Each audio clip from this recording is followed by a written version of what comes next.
બોરબાટા બેટ ગામ ખાતે ખોડિયાર યુવક મંડળ દ્વારા દામોદર કુંડની પ્રતિકૃતિ ઊભી કરી હતી. ખોડિયાર યુવક મંડળ દ્વારા જૂનાગઢ ખાતે ગિરનાર પર્વતની તળેટીમાં આવેલા કુંડ પ્રતિકૃતિ ઊભી કરી, જેને નિહાળી અને શ્રીજી ભક્તોએ ધન્યતા અનુભવી હતી. અંકલેશ્વરના બોરબાટા બેટ ગામ ખાતે ખોડિયાર યુવક મંડળ દ્વારા દામોદર કુંડ પ્રતિકૃતિ ઊભી કરવામાં આવી છે.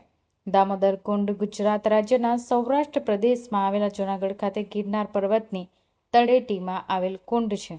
કુંડમાં ગંગા, યમુના, સરસ્વતી, નર્મદે, સિંધુ, કાવેરી, ક્ષિપ્રા, ચર્મણ્યવતી, ગોદાવરી વગેરે તીર્થ સ્વરૂપ ગણાતી નદીઓ ત્યાં વાસ કર્યો હતો. બ્રહ્માના નામ પરથી એ કુંડનું નામ બ્રહ્મકુંડ પડ્યું હતું. બ્રહ્માજીના વચનથી સૌ દેવતાઓ અહીં દામોદર સ્વરૂપ બિરાજ્યા હતા.